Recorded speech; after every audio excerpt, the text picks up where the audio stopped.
তো কালকে ম্যাচ চেন্নাই জিতলো, সেটা খুবই সুন্দর। তো তার থেকেও বড় ভুল হচ্ছে লখনৌ যেটা করলো। মানে এই রকম ভুলভাল ক্যাপ্টেন্সি যদি করতে থাকে ঋষভ পান্ত, আমার মনে হয় না কোনোদিনও ভবিষ্যতে এগোতে পারবে ভাই। এটা কী ধরনের ক্যাপ্টেন্সি! কালকে রবি বিষ্ণুই আর রাঠি মিলে যে ম্যাচের মধ্যে ধরে রাখলো, ম্যাচ তো সিএসকের দিকে চলেই গেছিলো, 4 ওভারে 45 রান।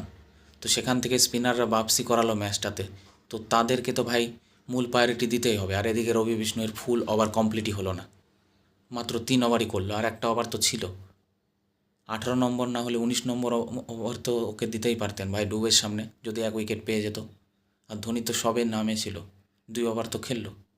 ধোনি তো ভাই নেমে মারে না, আপনারা তো জানেন স্পেনেরা কি একটু দেখে খেলে।